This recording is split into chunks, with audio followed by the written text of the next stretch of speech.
दोस्तों, दिल्ली के जंतर मंतर से उठी आग अब देशव्यापी आग बन चुकी है। 20 जुलाई को छात्रों और जेनजी पर जो लाठियां बरसाई गईं, सरकार को लगा था कि ये बच्चे डर करके अपने घरों में छिप जाएंगे, लेकिन हुआ इसके बिल्कुल उल्टा। आज इस आंदोलन के नेताओं ने साफ कर दिया है कि 20 जुलाई तो सिर्फ एक ट्रेलर था। अगर सरकार ने उनकी मांगे नहीं मानी तो अगली बार हजारों नहीं बल्कि लाखों लाख छात्र दिल्ली कूच करेंगे। और अगर लाखों छात्र संसद को घेर लेंगे तो क्या दिल्ली पुलिस या पैरा मेडिकल फोर्स इस हालात को संभाल पाएगी? सिक्योरिटी एक्सपर्ट का मानना है कि अगर ऐसा हुआ तो लॉ एंड ऑर्डर को संभालने के लिए मोदी सरकार को सेना बुलानी पड़ सकती।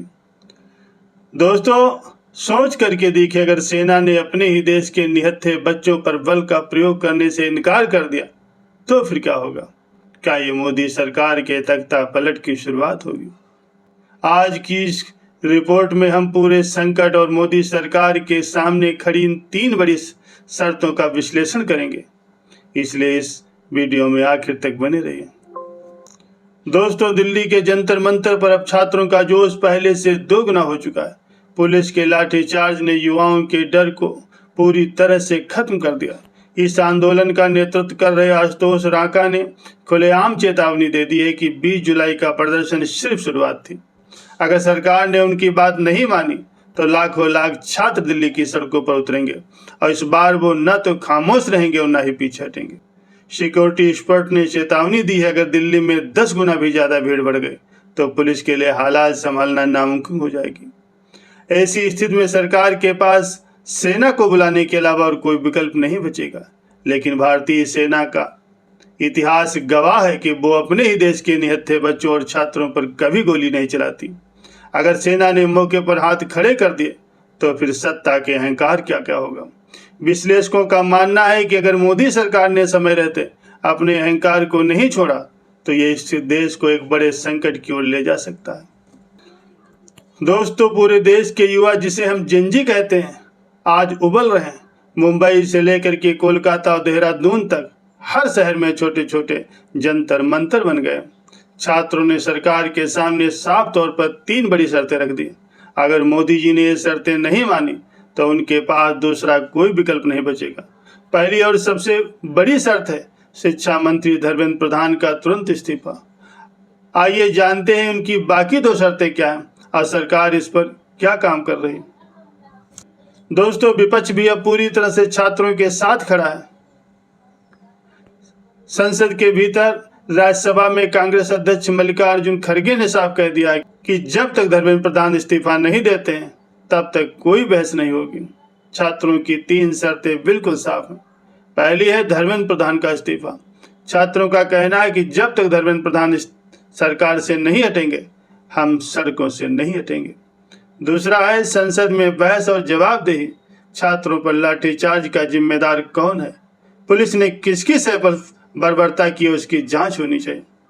और तीसरी है प्रधानमंत्री मोदी की माफी। ये शर्त सबसे मुश्किल मानी जा रही है, लेकिन छात्र चाहते हैं कि पीएम मोदी खुद सामने आए और देश के युवाओं से उनके भविष्य के साथ हुए खिलवाड़ के लिए माफी मांगे। इस दबाव के बीच पीएम मोदी, अमित शाह और जेपी नड्डा की एक सीक्रेट मीटिंग हुई। इसके बाद जेपी नड्डा ने छात्रों को बातचीत के लिए अपने दफ्तर बुलाया, लेकिन जेनजी के इन तेवरों को देखे छात्रों ने साफ इनकार कर दिया और कहा, हम किसी भी मंत्री के घर या दफ्तर नहीं जाएंगे। अगर बात करनी है तो जनता के दरबार यानी जंतर मंतर पर आइए या किसी न्यूट्रल जगह पर मिलिए। दोस्तों, ये आंदोलन अब सिर्फ कुछ छात्रों का नहीं रहा, पूरे देश का इसे समर्थन मिल रहा है। कोई नांदेड़ से तो कोई चेन्नई से छात्रों के लिए पिज्जा और खाना भेज रहा। जंतर मंतर पर एक फूड डिलीवरी पॉइंट बन गया। जब पुलिस ने लाठियां बरसाई तो गुरुद्वारे के दरवाजे छात्रों के लिए खोल दिए गए और निहंग सिखों ने पुलिस को खदेड़ दिया। लेकिन इस सब के बीच एक बड़ा सवाल न्यायपालिका पर भी उठा। जब देश के सबसे बड़े जज चीफ जस्टिस के सामने छात्रों पर हुई इस बर्बरता का वीडियो पेश किया गया और अर्जेंट हियरिंग की मांग की गई तो उन्होंने साफ कह दिया कि हमारे पास ये वीडियो देखने का वक्त नहीं। दोस्तों, एक जानकार ने कहा है कि संविधान का कस्टोडियन वो होता है जो 1 बजे रात को भी बच्चों के खून को देख करके कोर्ट खोल देता है, लेकिन आज दुर्भाग्य से न्यायपालिका उन बच्चों को रिलीफ नहीं दे रही जिन्हें सत्ताधारी काकरोच समझ रहे हैं। दोस्तों, इस पूरे मामले को गृह मंत्री अमित शाह हैंडल कर रहे हैं, लेकिन इंटेलिजेंस ब्यूरो का असेसमेंट पूरी तरह से फेल हो गया। सरकार को लगा था कि लाठियों के जोर पर बच्चों को भगा देंगे, लेकिन ये युवा डरे नहीं। अब ये मामला अंतर्राष्ट्रीय स्तर तक पहुंच गया।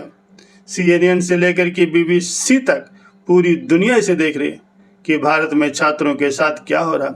संयुक्त राष्ट्र के मानवाधिकार संगठन भी इस पर नजर रखे हुए। अब अगर मोदी सरकार ने समय रहते फैसला नहीं लिया तो क्या होगा? अगर अगला आंदोलन 100 गुना बड़ा हुआ और लाखों युवा संसद को घेर लेंगे तो इससे सरकार के नियंत्रण से बाहर हो जाएगी। और जैसा कि विश्लेषकों ने चेतावनी दी है, अगर नौबत सेना बुलाने तक की आ गई तो ये मोदी सरकार के लिए सबसे बड़ा खतरा होगा। तो दोस्तों, राजनीति का तख्ता जब हिलता है तो वो कोई अलार्म बजा करके नहीं हिलता। आज देश के युवा, वो जिनने कभी मोदी सरकार को वोट दिया था, वही आज सड़कों पर अपने हक और भविष्य की भीख नहीं बल्कि हिसाब मांग रही।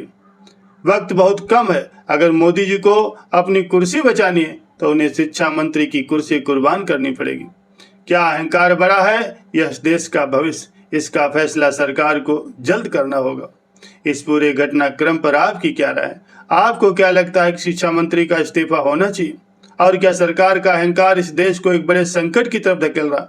हमें अपनी बेबाक राय कमेंट बॉक्स में जरूर लिखिए।